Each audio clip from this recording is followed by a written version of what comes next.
तो फ्रेंड्स आज हम टूरिस्ट वीज़ा ऑस्ट्रेलिया की बात करेंगे। टूरिस्ट वीज़ा ऑस्ट्रेलिया की इन्फॉर्मेशन प्रोवाइड करेंगे। उस टूरिस्ट वीज़ा जो है बेसिकली टूरिस्ट मोस्टली लोग कंफ्यूज होते हैं कि टूरिस्ट वीज़ा क्या है, विजिटर वीज़ा क्या है, बिजनेस वीज़ा क्या है। तो उसकी डिटेल मैं आपको बताना चाह रहा हूँ कि टूरिस्ट वीज़ा ये है कि इसमें आप टूरिस्ट हैं, आप घूमने जा रहे हैं, आप उसे बोलते हैं टूरिस्ट वीज़ा। अगर आप घूमने के लिए जा रहे हैं, ठीक है। और अगर आप किसी से मिलने जा रहे हैं, आपका कोई फ्रेंड रहता है, कोई कज़न रहता है, कोई रियल ब्रदर सिस्टर, बच्चे वहाँ पढ़ रहे हैं या पेरेंट्स वहाँ रहते हैं, तो वो आप उनसे मिलने जा रहे हैं, आप उनको विजिट करने जा रहे हैं, तो उसे बोलते हैं विजिटर वीज़ा। तो मोस्टली लोगों में ये कन्फ्यूजिंग रहती है, कन्फ्यूजन माइंड में कि कौन सा टूरिस्ट वीज़ा है या विजिटर वीज़ा है। बाकी अगर आप बिजनेस पर्पस के लिए जाते हैं, that is called business visa. तो ये 3 टाइप के वीज़ास इसमें फैक्टर्स होते हैं। बाकी इसमें मोस्टली रिक्वायरमेंट्स जो है ऑलमोस्ट टूरिस्ट वीज़ा हो, आइदर टूरिस्ट, विजिटर और बिजनेस, इसमें requirements would be the same. इसमें जैसे आपकी बैंक स्टेटमेंट की रिक्वायरमेंट है, लेटेस्ट 6 मंथ की जो है बैंक स्टेटमेंट आपकी एम्बेसी में लगेंगी, उसमें थोड़ी बहुत ट्रांजेक्शन्स होनी चाहिए।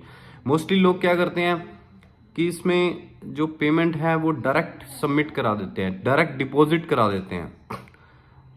तो जब भी आपने पेमेंट करानी है, एक तो कैश नहीं होनी चाहिए वो, ठीक है। आप एंट्रीज के थ्रू आरटीजीएस कराएं या चेक के थ्रू कराएं या नेफ्ट कराएं, लेकिन कैश डिपॉजिट उसमें मत कराएं, क्योंकि मोस्टली लोग होते हैं उनके पेमेंट वो कहते हैं कि अभी हमारे पास नहीं है, हम डिपॉजिट करा सकते हैं। तो उसको थोड़ा रुक के और थोड़ा टाइम स्पेंड करके, जैसे वीक में वंस इन अ वीक कुछ पेमेंट चेक के थ्रू करवा के धीरे धीरे उसको स्टेटमेंट को आप स्ट्रांग बना सकते हैं।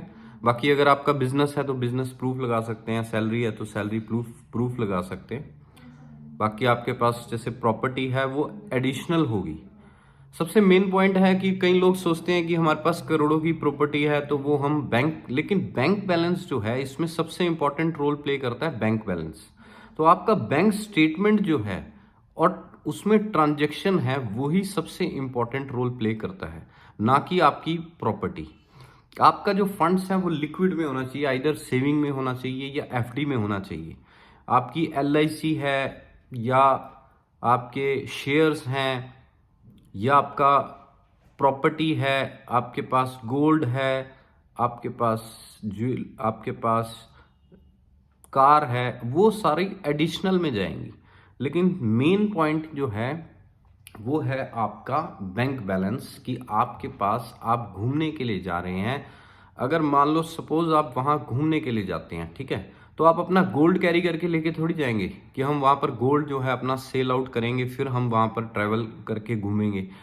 तो ऐसा नहीं है। या आप अपनी प्रॉपर्टी तो नहीं लेके जाएंगे वहां पर, आपके पास हार्ड कैश होना चाहिए। आपने उनको ये प्रूव करना है कि हमारे पास इनफ बैलेंस है, सफिशिएंट बैलेंस है, वो सेविंग में होना चाहिए। एफडी भी सेकंड पॉइंट रखिए, मेन सेविंग है कि आप इमीडिएटली उसको आप विड्रॉ करा सकते हैं। अगर आपने टिकट लेनी है तो आप इमीडिएटली उसको विड्रॉ कराएंगे कैश को सेविंग से, और आप टिकट परचेज कर सकते हैं, ठीक है। और बाकी सेकंड पॉइंट जो मोस्ट इंपॉर्टेंट पॉइंट है, विजिटर वीजा में कई लोग सोचते हैं कि हमारे को स्पॉन्सर आई है, हमारे फ्रेंड ने या हमारे रिलेटिव ने हमें स्पॉन्सर किया है, तो उन्होंने बैंक स्टेटमेंट अपनी लगाई है। वो आपकी जितनी मर्जी बैंक स्टेटमेंट उनकी हो, करोड़्स में हो, लैक्स में हो, वो इट डजेंट मैटर। आपकी बैंक स्टेटमेंट जो है वो सॉलिड होनी चाहिए, स्ट्रांग होनी चाहिए, तभी आपको वीज़ा मिलेगा। ये नहीं है कि आपको उन्होंने स्पॉन्सर किया है कि हमारे घर पे वो स्टे करेंगे और हमने अपनी बैंक स्टेटमेंट लगा दी, ऐसा नहीं है। जो इंडिया में वीज़ा जिसने आपने अप्लाई करना है, ठीक है, तो आपकी जो है फाइल चेक होएगी कि आपका बेस क्या है, आपके पास कितने पैसे हैं, ठीक है, आपके पास इनफ बैलेंस है वहाँ पर घूमने का, उनसे मिलने का, टिकट का, इंश्योरेंस का, ठीक है।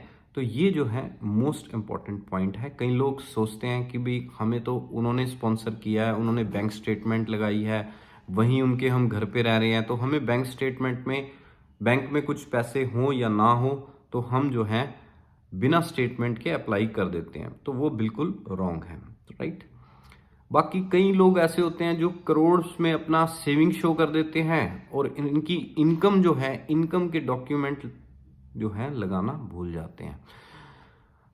तो ये सारी चीज़ें आपको टूरिस्ट विजिटर वीज़ा में बहुत इंपॉर्टेंट रोल प्ले कर देती हैं, क्योंकि हमारे पास कुछ केसेस ऐसे आते हैं, वो कहते हैं जी हमारे तो सेविंग अकाउंट में 1 करोड़ है बैलेंस, लेकिन फिर भी हमारा एम्बेसी ने वीज़ा रिजेक्ट कर दिया। तो एम्बेसी ये नहीं देखेगी आपका 1 करोड़ है, लेकिन वो उसका सोर्स भी होना चाहिए कि आपका 1 करोड़ कहाँ से आया। आप एकदम से 1 करोड़ डाल दोगे, 50 लाख 20 लाख ऐसे नहीं है, आपकी ट्रांजेक्शन होनी चाहिए, चेक के थ्रू आने चाहिए, ये सारी चीज़ें मैटर करेंगी। तो यही बेसिकली मोस्ट इंपॉर्टेंट है आज की डेट में। जैसे visitor visa Australia, tourist visa and visitor visa Australia का अगर आप लोग अप्लाई करना चाहते हैं, सिंगल, कपल या फैमिली। लेकिन इसमें एक और इम्पोर्टेंट पॉइंट है कि अगर कोई फैमिली वाला है, कई लोग ऐसे होते हैं उनके बच्चे भी होते हैं, उनकी वाइफ भी होती हैं, लेकिन वो फिर भी सिंगल अप्लाई करते हैं, वो बहुत गलत चीज़ है।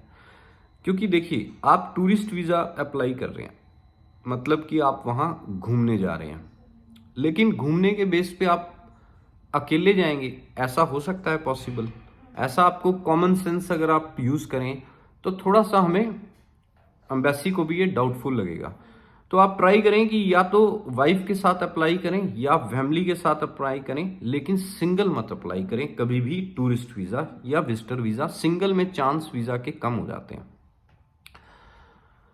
तो ये इन्फॉर्मेशन जो है बेसिकली हम टूरिस्ट में और विजिटर वीज़ा के लिए प्रोवाइड करना चाह रहे हैं कि अगर आप ये चीज़ें नोट कर लेते हैं और इनके थ्रू अपनी फ़ाइल अप्लाई करते हैं, तो आपकी फ़ाइल जो है डेफिनेटली जो है आपको वीज़ा मिलने की चांसेस रहेंगे।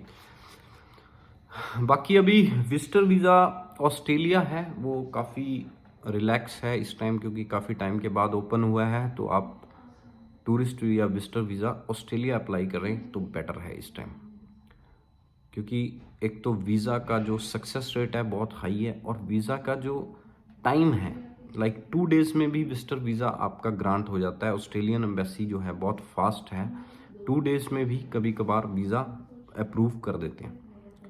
तो आप ट्राई कीजिए कि विजिटर वीज़ा और टूरिस्ट वीज़ा आप ऑस्ट्रेलिया का अप्लाई अगर करना चाहते हैं तो कर सकते हैं। Thanks for the information.